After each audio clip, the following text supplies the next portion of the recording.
আজকে এই যে বাগান বিলাসের চারাগুলো আমি আলাদা করব। ডাল বসিয়েছিলাম, দেখুন এখানে মোট 3টা চারা হয়েছে। এগুলোকে আজকে আলাদা করে বসাবো, সেই জন্য মাটি রেডি করে নিব। আমি এখানে মাটি আর গোবর সার নিয়েছি, আর এই যে মোটা বালি,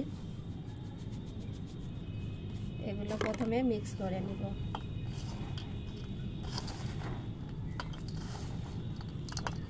বাগান বিলাসের মাটি যত ঝুরঝুরে হবে গাছ কিন্তু তত ভালো হবে।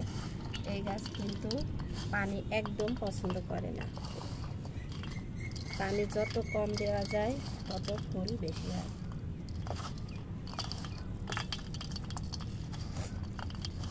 মাটি মিক্স করা হয়ে গেছে, এখন আমি গাছগুলো আলাদা করে তুলে নেব।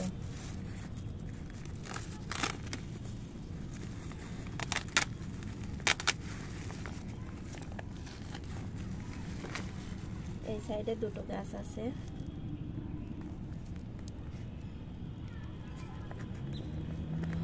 এই যে রুট বাউন্স হয়ে গেছে।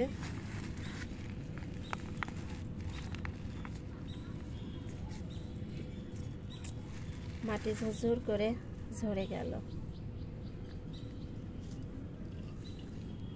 যাই হোক, একটা আলাদা করতে পেরেছি, এবার এটাও আলাদা করে নিব। একদমই মাটি ঝরে গেল, সাবধানে বসাতে হবে।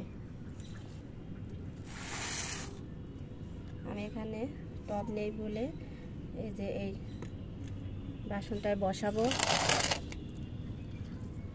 প্রথমে যে এখানে ফুটো আছে, প্রথমে এই খাপড়াটা দিয়ে নিলাম। এবার কিছুটা মাটি দিয়ে দিলাম।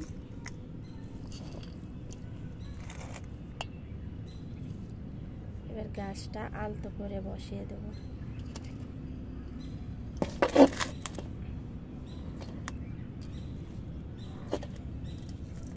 মাটি গোড়া থেকে ঝরে গেছে, আমার তো ভয় লাগছে গাছটার ক্ষতি হয় কিনা ভাবছি।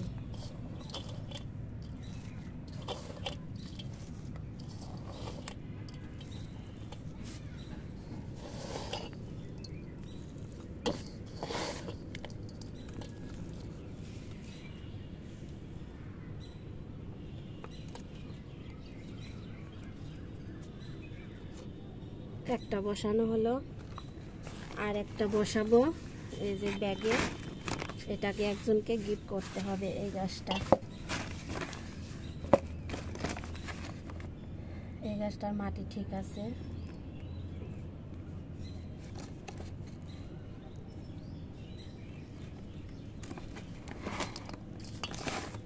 প্রথমে আমি মাটি দিয়ে ভর্তি করে নিচ্ছি।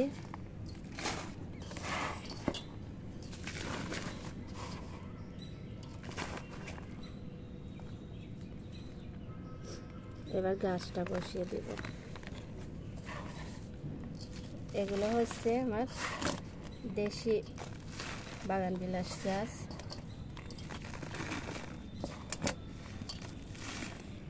এগুলো কিন্তু খুব সহজে ডাল থেকে চারা করা যায়।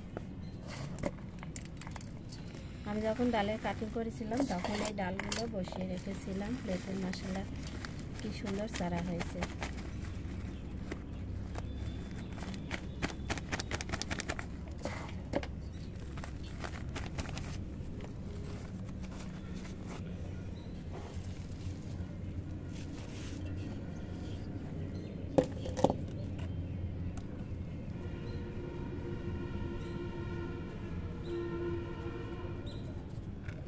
দুটো গাছই বসানো হয়ে গেছে, এখন পানি দিয়ে দিব।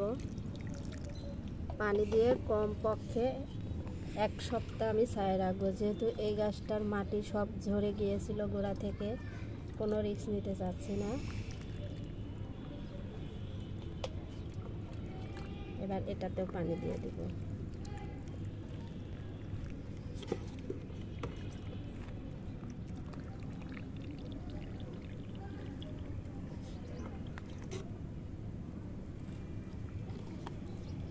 এখন 1 সপ্তাহের জন্য গাছ দুটোকে ছায়ায় রেখে দেব।